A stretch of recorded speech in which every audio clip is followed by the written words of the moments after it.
Hey folks, Quill18 here, and welcome to a post-mortem of the Blorg cinematic universe. This was a multiplayer session of Stellaris played live in person in England between 22 YouTubers, gaming journalists, and Paradoxian. It was an epic LAN multiplayer game that we played over 2 days, all of which was live streamed over on the Paradox Interactive Twitch channel. You can find the VODs there. They're also uploading it to their YouTube channel as well, so you can follow that progress from the point of view of the Blorg themselves, who had hacked the save file to give themselves vision over the entire universe. So they were like half player, half observer. It was quite cool. We were playing on a 1,000-star elliptical universe, or galaxy I should say, and we had a house rule that on the first day, no one was allowed to attack another human player. You could attack AI players, but you couldn't declare war on a human player for the first day because we didn't want people eliminated too early, because that wouldn't have been very fun. So the first day was sort of this really passive-aggressive kind of movements where we were trying to grab territory while avoiding being pinned in too badly. And it was, that was tough to do, because if someone grabbed the juicy system, we weren't allowed to just declare war on it. So it was a very sort of different kind of aggressive expansion. But the afternoon of the first day was all preparing for the inevitable war as the world divided into two sides. It was basically a galactic war between two massive alliances, plus a few scummy neutrals who didn't join either side, which was terrible. We'll say this, in the current build that we were playing, the color of your Empire space is based on the primary color that you picked. A lot of people picked red as their primary color. And as a result, a lot of these borders are really unclear over here. It's one of the things that they are going to change. They're going to modify somehow the Empire color that you get is going to be perhaps tweaked with a random modifier or based on your secondary color, and or they're going to add some sort of more visible border. They're aware of that issue, that the things are blending together a little bit too much over here, so don't worry about that.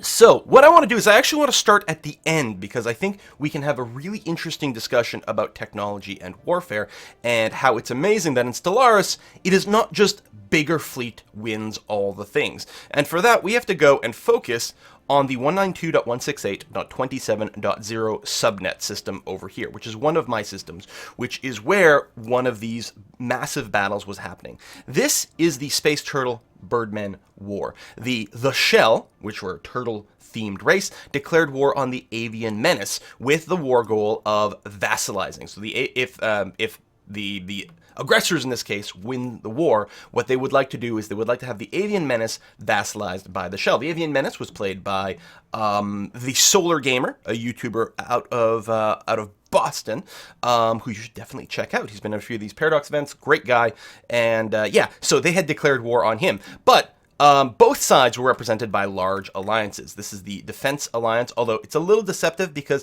I think 3 of these are actually my vassals, relatively small people.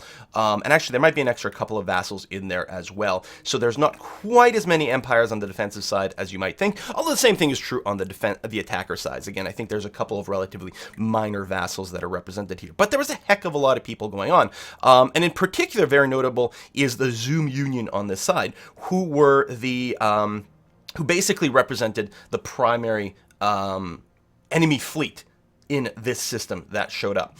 And I engaged this fleet, and this was the very first time in the entire 2-day span where I did not just simply raffle stomp over all the space battles. The very first space battle that happened between players, I believe, this might not be 100% accurate, but certainly the first battle that I participated in was my fleet versus the Lore Swarm over here, played by TJ, a fantastic game journalist, excellent writer. It's worth noting over on the my eastern flank, which you can't see it right now, I'll revert to an earlier save earlier, was the Tantic Turkey Tetrarchy, which basically owned all this space over here. In the last 30 minutes, a lot of things got shaken up, in particular Arumba's Transhuman Union, which had basically done nothing throughout the bulk of the 2 days. Right at the very end of the last 2 days, declared war on the Tantric Turkey Tetrarchy after it had lost about like 5 wars in a row, and then he moved in and aggressively took stuff. I declared war for like 1 planet at a time. I was being a bully, pushing people around, but only for a little bit of stuff each time. I didn't want to wipe anyone out, but in the last 30 minutes, everything changes. So yeah, and in those battles, I was tended to crush. Most of the time, I was actually able to bring superior numbers, although not much more. I think the initial, that big first battle against TJ, I had something like 6.2k versus his 5.5k strength fleet, so I had more, but it was a wipe. I don't know if I lost a single ship. I might have lost one Corvette. Mostly I won through superior tech. So in here, what happened is, I think the Zoom unit had, I want to say something like 16 or 17k space strength, and I was down to about 14k. My fleet had actually been around 16k. I just finished a giant war against the Swarm and a bunch of their allies. We had just finished a giant war there. In fact, they declared, the Shell declared war on the Avian Menace in the early days of this war, so we were sort of distracted at first. My 16k fleet had been brought down to about 14k, and technically the ships that were left were a little bit damaged, but not much damage, because I was mostly using some pretty heavy shields, so most of the damage I take early in the battle is on the shields, which of course regenerate quite quickly, especially after the battle. So my ships weren't in that big of a terrible of a shape. Obviously, I was coming in under strength, but the Star Kingdom of Manticore over here was also a very well technologically advanced empire, and we're coming in with 17k. We had a massive numbers advantage. It should have been fine. And yet, for the first time, we were resoundingly beaten. Even when the Manticorans joined up the battle, given, you know, at that point I had taken some hits and my navy had been whittled down, but even when they joined in, we still had superior forces, and it didn't matter. We were getting crushed, and then the Solar Gamer showed up with his fleets from the Avian Menace, and still we were getting crushed. And eventually, by throwing massive amounts of body at this this fleet here, we were able, this is the final save, this is the final state of the game at the end of the live stream. We were going to win this. They were now finally down to 2k, and we had about 11k left here, and actually the cat people, the Katami conglomerate over here, who were in a separate war against these people, had also shown up, and so they're neutral to me, but they were adding a little bit of extra firepower there. They showed up with about 6k. That being said, winning this battle, yeah, sure, but we lost like 3-to-1 ratio of ships. It was a slaughter, and they, somewhere in here, apparently had another 20k stack from, I think the Shell, actually, were finally appearing. So obviously, while we may have technically won this battle, we were very, very clearly losing the war, and there was no doubt about it. Didn't bother me too much, again, because literally the war goal was just to vassalize the Avian Menace, which wouldn't have affected me that much. So it wasn't me losing anything necessarily, but it still stung. It was the only battle that we'd lost. And so why did we lose, despite superior numbers? And I love the fact that in Stellaris, superior numbers, it's not just, it's not just larger armies that win. You have to use superior tech, certainly helps, although the number that you see here is not like, the 6k is not the number of ships or troop count or anything like that. It is a factor of the power of these ships. This 6k over here, this fleet here is actually 5 battleships, and that is it. This is 5 battleships from the Star Kingdom of Manticore, whereas my remaining fleet over here is 10 cruisers and 8 destroyers, which are smaller than the battleships, for example. And the number is your combat strength, which is calculated using some sort of formula as a result of your total offensive power plus hull strength plus defensive tech, that sort of thing. Calculates a sort of vague overall combat strength to give you an idea of how they will likely perform in battle. But what specific technologies are used and how they counter each other's defenses plays a big part. You might have a fleet with a giant offensive strength here, but if it's all missile-based and the other person is using point defense, then that is completely different. Now, in this case, as I understand it, now I didn't have vision over the Zoom Union's ships, but from the Blorg narration, the Zoom Union did not have point defense, apparently. But what they did have are ships that were a good mix of shields along with armor, and they also had a pair of different types of weapons. And in particular, they were using torpedoes. Torpedoes ignore shields. And my ships were basically only defended by shields. Now, this was not a mistake on my part. I knew that I only had shields, and this was not good. Technically, I have like one little filler unit here of armor, but it's level 1 armor tech. And I was not seeing the higher level armor tech in my tech ups, and this ended up costing me. Also, I wouldn't have, normally in the situation that I was in, I just expanded a bunch. I did not feel the need to go to war these last few times, and normally I would have just sort of sat back and been a little bit more defensive, but it was the end of the streaming event, so obviously we were all going sort of crazy YOLO mode. So all of it led me to be in a not good position, especially, you know, in the war against the Swarm. Again, I had lost a few ships. My ships went into this battle damage. It was a lot of things that normally I don't think would have happened. But the big thing was I didn't have armor tech, and I really wanted that to diversify my defenses.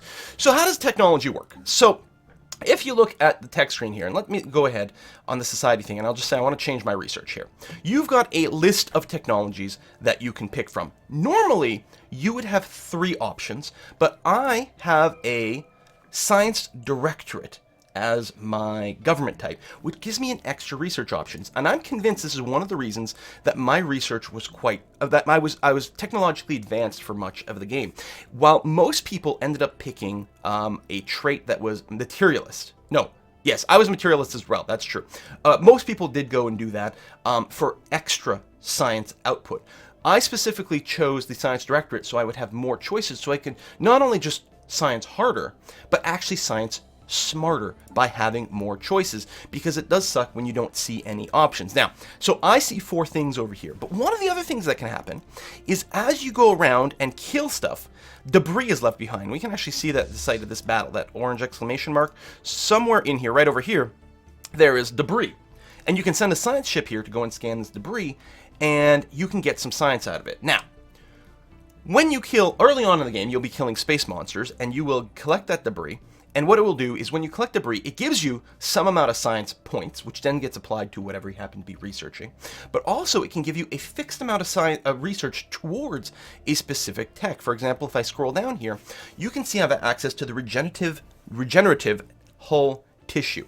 Now, this is not a tech, as far as I know, that ever comes up in the list normally. Maybe it does, I don't know. But I've always seen this from killing, I don't know, space amoebas or something like that. I get a little bit of progress towards it, and then as soon as you've got progress towards the tech, it always stays in your tech list. So you can find it down here. Unlocking this would give me components that I could add to my ship that gives you hull regeneration. What's quite nice about this, actually, is it doesn't take any energy to do this. You just put it on your ship, and it will slowly regenerate its hull strength a little bit every month. This is not regeneration that is useful in battle in any way whatsoever, or practically not in any way whatsoever. It's meant so that your ships don't have to worry about going back and repairing. It is quite slow though, and that's one of the reasons I've never, because you get regenerative tissue, you get access to this like right at the beginning of the game, and I haven't made it a priority to grab because I'd rather my ships just be tougher in battle, because this takes up a slot that could be shields or armor.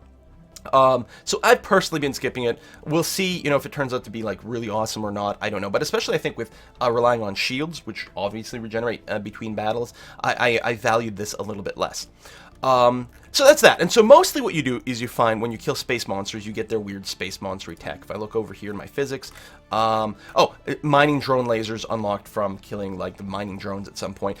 They do slightly higher damage than the red lasers you start with, but at like triple the power usage. So it's another one I don't necessarily prioritize researching that much. So mostly I'm used to seeing things here that you get from bopping space monsters on the head. Because when you kill pirates, for example, which is the other early game experience, you kill them and you go and research the debris, mostly you just got some points. And also earlier in this multiplayer game, which is my first time ever battling against another empire, it was the same thing. I'd blow them up, I'd go and survey the debris, and I would just get some extra research added to one of my pools, and that was that. But I realize now that I was fighting a lot of less technological opponents. I always had a tech edge, and a lot of people ended up going with similar style technologies. So when I went and killed them and I surveyed the wreckage, I didn't learn about any new technology. I just got a little bit of points, and that was it. And so there was that, and that was fine. Now over here in engineering, this is where you get new armor. And I was like, I do have armor. I have only access. If I go here and I go here, I only have access to level 1 nanocomposite armor. And I was using it as a filler here when I couldn't get enough energy. I mean, maybe I could have worked it out slightly differently, but I couldn't fit like another shield module on here and still have enough, and be able to have enough power. So, although I could have probably with a lower ranked shield, if I put like level 1 shields in here, No, see, even that, in that large slot. I mean, maybe I could have worked it out to end up at exactly 0 power, but you can't build a ship that has negative power. So here I was like, I'll just put armor in that slot, and I end up with a little excess power, but that's fine. But it's only level 1 armor, so I really wasn't prioritizing it. It's always worth noting that your base ship hull does come with a little bit of armor, so the cruiser starts with 12. I'm getting 4 more from this nano composite, and it's something. So I have a little bit of damage reduction from this. But I wanted more diverse armor, and I couldn't figure out why the option wasn't showing up over here, because I knew that you are much more likely, there's a weight to what texts show up, you're much more likely to see things that your neighbors have, which makes sense, A, from a balance point of view, but B, you're probably spying on them a little bit, so that comes up. Well, what I hadn't realized is that at some point along the way, I had destroyed and then surveyed the debris of an enemy Empire ship that had armor technology, so it actually showed up down here. In fact, apparently, if you destroy ships with higher and higher and higher levels of armor, it replaces it. So level 2 and level 3, I would have just skipped level 2 and level 3 armor completely. I mean, at some point, I assume level 2 armor was here, and at some point, level 3 armor was here. But right now, I actually have the ability to research level 4 armor. But I was just so used to thinking that the stuff down here is just semi-worthless stuff you get from space monsters, is I stopped scrolling down.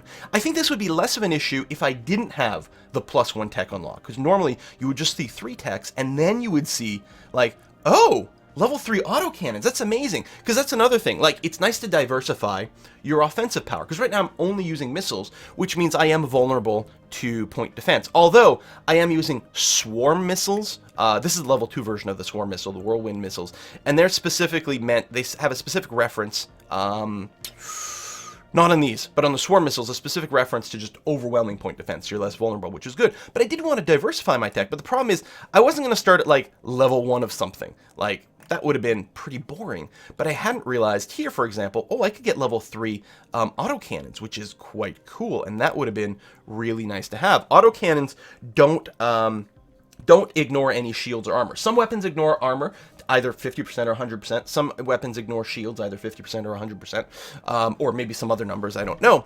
Autocannons don't ignore anything, but they do fire fast and have a really high DPS. So they don't ignore anything, but they're also not like more susceptible to anything either, and it would have been really nice to diversify my ships with that, and the armor. But yeah, I had sort of stopped scrolling down because I was never, I was just like, no, if there's anything, and the scroll bar is a little subtle, so I was like, oh, if there's anything, it's probably not worth it. So I was just focusing on the stuff up here. So if I had realized that I had armor down here because I had found some at some point, then I definitely would have finished that, and then my ship design would have been different, and therefore less vulnerable to torpedoes, which ignored my shields. That was the big part of it there, is the shield ignorance. It's not that the enemy fleet were countering my weapons. In fact, no one ever built point defense for whatever reason. They weren't countering my weapons, but my torpedoes ignore shields, and they actually had a lot of armor, which I don't ignore. And in addition to that, they were ignoring all my shields, and I didn't really have any armor to counter that. So that, and the same thing was true with the Manticorians. So they just had a really good fleet for countering that. I think they were packing maybe level 4 shields and level 4 armor. I had level 4 shields, and I could have had level 4 armor, but I didn't. So that's why that initial battle failed. But it's actually a really good sign for the game as a whole that thinking about your build and your technology is so incredibly important, which was really, really wonderful to see. Okay. So that's that. So that's the end of it. But how else did it go? Otherwise, it went very, very well. What was interesting here, and actually, I'm going to load an earlier save. So these are the 3 saves I'd captured from the Blorg commonality. I guess I'll load the earliest that I've caught. So we played almost 100 years. It starts in 2200. That final save here was in 2297. So I'm going to load this one from 2252 and see what life is like. And then we can talk about that. This, I think this was the save at the end of day 1. This was literally right before any wars were going to get started. And this is after I had, again, sort of, once we hit about mid-afternoon, I had halted all expansion. I had just finished all expansion, and I'd started to build up my fleet. Now, at this point, it's worth noting, at the end of the day, I went around and sort of took a survey of everyone's tech stats, because one thing is, I don't know how well I was teching compared to other people. How do you really kind of compare that? And as it turned out, I was basically generating more raw science points at this point than anyone else. In particular, society, because I had a bunch of places like this, you know, that gave huge amounts of society research. I had a bunch of planets that had that sort of thing going on. See, 3 more there. This kept happening again and again. I really wanted... This was amazing. It was a black hole where one station would give you 9 physics research, but it was just outside my borders, and I didn't have the influence to go and build a frontier station at this point. It would be something that I would ultimately do. In fact, if you check the later save, I do in fact have that. And I really wanted it because it was my weakest research, but I just couldn't reach, which is annoying. And at this point, we still, you know, energy was tight. I had a lot of energy stored up here. And in fact, before I started building up my fleet, I was actually capped on energy credits, but now I wasn't. But I had, because energy is such a tight resource, I had gone around and built quite a few energy generators everywhere, but I hadn't built quite as many science labs. So you can see a good amount over here. Now, raw science numbers is not the only thing that matters, because as it turns out, for every population you have above 10, the first 10 are free, but after that, for every unit of population you have, the cost of science... Oh, it doesn't show it here. There it is. For every population that you have around above that, you add 2% to your research cost. So at 85 pops, again, you ignore the first 10, so the 75 pop times 2% equals 150% increase. So 100% would be double, right? So I'm more than doubling my research cost because of my population.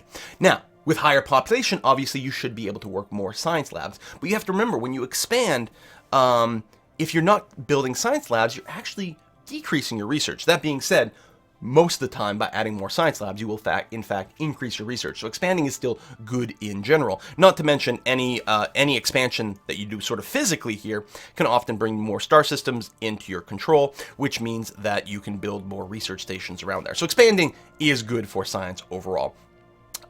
So the raw numbers are a little deceptive, but as far as I could tell, I was actually considerably scientifically advanced versus more people. I had been desperately trying to build up my my fleet here. What was I researching? I don't remember what. I guess I can check the progress. Oh yeah, the better reactors, which is good because then you need to use fewer spots for your reactors, which means you can fit in more shields and defenses and stuff like that. And yeah, so I had my fleet here that I'd been trying to build up to my force limit. At the end of the day, I hadn't quite reached it, but around, I don't know, so we ended around 5, and I think around 3, I checked my opponents here, and you can mouse over their relative power, and the Lore Swarm, run by TJ here, were superior to me, and the Tantric Turkey Tetrarchy, which were allied to the Lore Swarm, and we knew for sure war was happening. 100% that was what was going to happen in the morning was the TJ here, the Lore Swarm, were going to declare war on me, and that was that. And it's partially because we wanted wars to happen. It was going to be exciting. And there had been a bit of an issue early on with... I think it was right over here. I don't currently have a frontier station here. I think I dismantled it because I didn't need any more. But very early on in the game, I was building a frontier station here while the Lore Swarm were building a frontier station here. I finished mine when they were at like 99%, which then caused my borders to expand out to around here, which then kicked out the construction ship. So he got denied that system. He did eventually settle Space Belgium and actually get enough border pressure to grab this border within their limits again. And actually, before the war with the Lore Storm started, because we had a little bit of time in the morning, it didn't start literally in the first second because there had been a lot of like planning and alliance building between. Like that's what happens. We ended game at 5. But that was not the end of negotiations. We spent all night trying to convince various other nations to join the various sides. We basically divided the universe in 2. It was great, and we decided to give delay the start of conflict at the start of the day to give more people chances to actually join those empires and stuff. And actually then, as a side effect, what had happened is one of these, I think this this fallen empire, which should have declared war on these guys before, because they're sort of isolationists, I think. Check here. Yeah, militant isolationists. They do not want anyone to ever get close. But clearly, the Zoom Union, the Shell, the Tentacular Triumph had settled very close, and in fact, within the borders of this fallen empire. and for some reason they had never triggered. Well, on reloading the next day, and maybe it had been a hot patch as well, this Fallen Empire declared war over here, which was primarily my enemies, actually, and so it weakened the other alliance too much. We gave them, I think we ended up spending basically up until the first break, so maybe about an hour and a half or something like that, to let these guys recover before war broke out. And what I had done in that time is I had come back and rebuilt the space station here, the Frontier Outpost, to push the borders back out again, so I would get control over the system and its energy and a little bit more science. But more importantly, I was allied to the Star Kingdom of Manticore, and I had been for a really long time. This was played by Jay's Gaming, a French YouTuber who I'd been talking to on Twitter before the event, and we'd sort of made friends then, and it was great because he was awesome during the whole playthrough and saved my bacon a lot. He was a hyperlane civilization, same as the Lore Swarm. They both use the hyperlanes, and I'm not hyperlane, so I don't get to see them. There is a technology, if you're not a hyperlane empire, there is a technology you can get that will show you hyperlanes, but it hadn't come up yet. It's a rare technology. I hadn't seen it, so I didn't know where the Lore Swarm could enter my system. But my good ally was able to tell me, and as it turns out, this system here, 192.168.7.0, this system here has a direct connection to Space Belgium, and only Space Belgium within the Lore Swarm, and from there has like 3 branches out, I think, to here, here, and here. So this was a really important choke point. So upon finding that out, I built a space station here. This popped back into my borders, which meant then I could reinforce this system with static defensive platforms right at the entrance of the space lane. It wasn't going to be enough to stop them, but it would have slowed them down and bought me some extra time, which is good because I was still trying to build my fleet to my force limit. And somewhere, I don't know if I'd just gotten upgrades, or I guess I'm just about to get the energy storage thing, and I want to do a big round of upgrading on my ship. So I was trying to, my plan being on the front, and especially assuming that I was even strength with the Lore Swarm and even strength with the Tantric Turkeys. But as it turns out, at the last minute, I sort of went above their fleet power because for a long time they were actually superior to me, but currently they're inferior to me.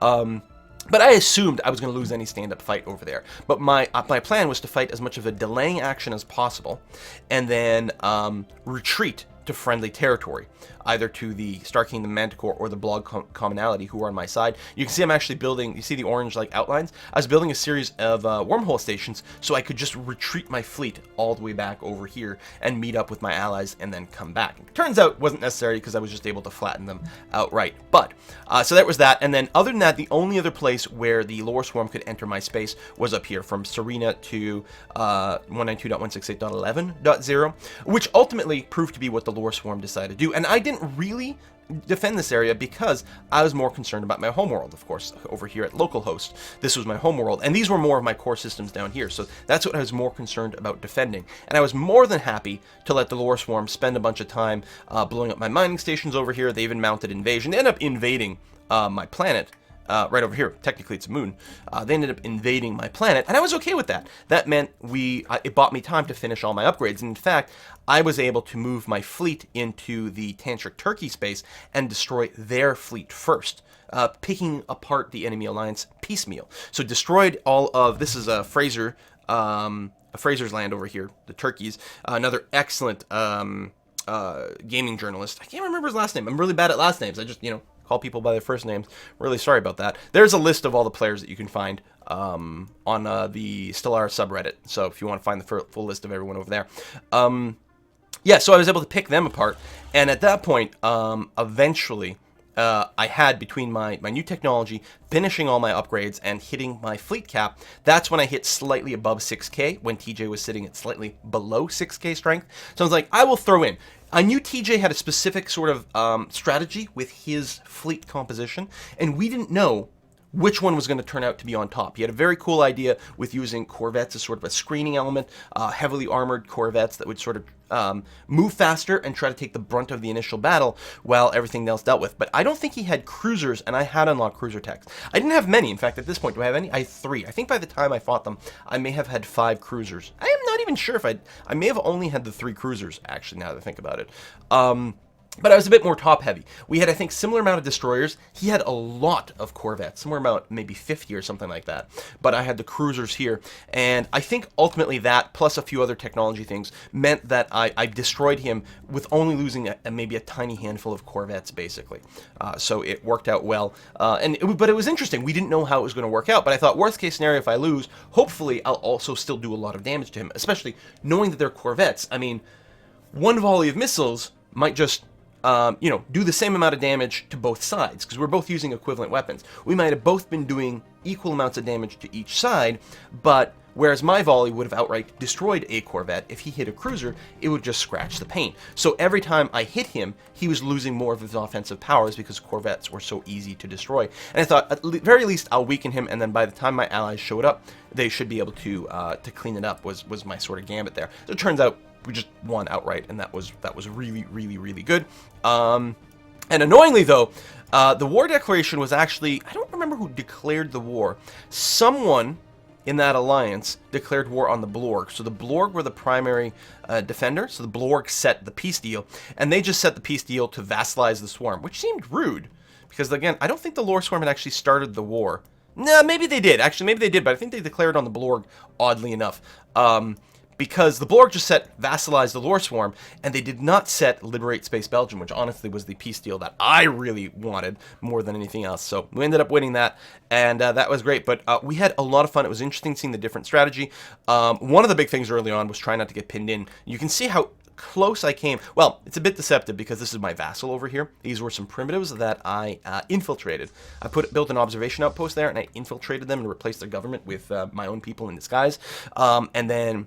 when that eventually succeeded, it annexed this star system, this planet. But as it turns out, the people on it are, they're xenophobes. And they hated me, so I released them as a vassal, and we became great friends, and everything was fine. So I do control this space a little bit more. But the whole initial kerfuffleage over these frontier outposts here was because I was desperately trying to not get pinned into the corner between the Lore Swarm and the turkeys, which could have very easily happened. In fact, I think there's one point the turkeys were really expanding out this way. I don't remember. So it would have been dicey. The Kingdom of Yonderim over here was, I think, a player with maybe a little bit less experience, also who clearly got pinned in early. For a long time, they only had the one homeworld. But I allied them and gave them like civilian and military access early on, so they wouldn't be too hemmed in. And in fact, eventually... I thought they had expanded out here, but apparently I was wrong. But they did expand to a second planet, and they were one of my allies in all this, so I thought, well, if nothing else, I got a bit of a buffer between me and the turkeys, so that was okay. Yeah, but the other person who got really pinned in early on, and if you watch the VOD on Twitch, the very first VOD, literally an hour and a half in, at like 1 minute 30, the Wiz and Knorr are talking about empires who have been pinned in. Look at the amount of space over here. Like, the Avian Menace and the Lore Swarm and the Narcisse Syndicate had tons of room to expand over here. It was sick.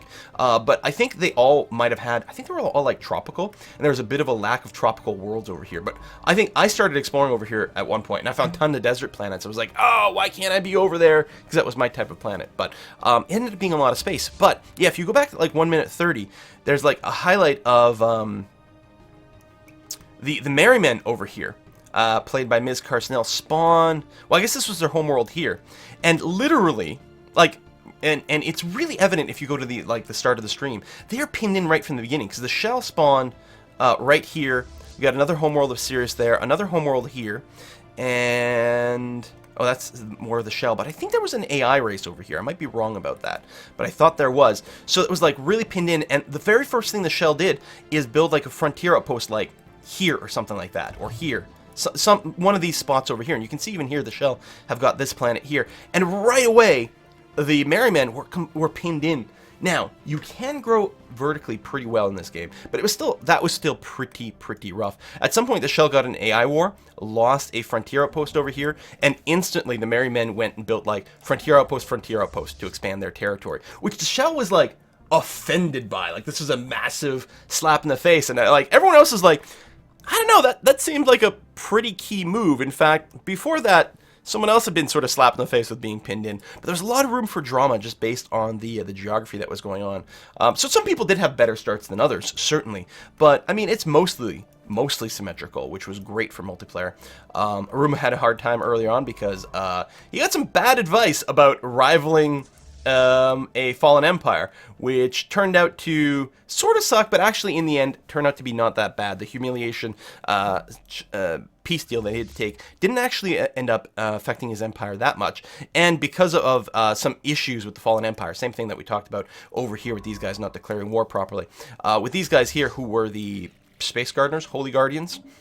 Over here, they have a holy world. They had a holy Gaian world over here. Some Gaian worlds will be flagged as holy, and if you colonize that, the holy guardians will go and declare war on you for it, and are supposed to make you give it up. But because at the build, and we were playing a pre-release build that was like not finished yet, they actually settled for a different peace deal. Or they weren't able to like list it as a war goal properly or something like that. So Arumba over here with the TransUnion Union was able to just basically peace out for just humiliation again, and kept the Gaian homeworld, and it was a sick one, just perfect, like size 25 Gaian world with hardly any blockers. So while he had a bit of a rough start from getting his stuff blown up by the Il Nurva remnant, he actually ended up hitting an incredible stride in the mid game by having something that he, I suppose, shouldn't have had. And then again, when we looked at that late game save, he went and took a big piece out of Tantrarchy at the end over there. But yeah, it was a really, really, really, really fun event. The multiplayer is so different from single player because in real life, negotiation is actually one of the most important skills that you can develop. And it's one of the things that I tried to do even before we started playing, like finding out who else was going to be in the game and trying to make some friends. I had a fan meet in England on Monday, the day before we started this, which was awesome, by the way. I had a huge blast, and someone gave me a very nice bottle of single malt scotch at that fan meet, which I then used to bribe people with. That's right. When we were assembling at the end of the first day of this, when alliances were starting to shape up for the inevitable full galactic conflict, I was convincing people to try to join my alliance based on offering them some whiskey. You know, you got to use every tool at your disposal. It's always really fun, the Paradox multiplayer is finding out about all the backstage diplomacy and maneuverings that people do in those games. They are just vicious, and it really is part of the fun, and really enjoyed it. Anyway, so that was it. That was a bit of a post-mortem of the so-called Blorg cinematic universe, which is this game over here. And yeah, so stay tuned for just more and more and more Stellaris coverage as we continue our Let's Plays and live streams. We won't be continuing this multiplayer game because that would be weird, but I am happy I grabbed these saves. Really wonderful time. Thanks for watching, folks. See you next time.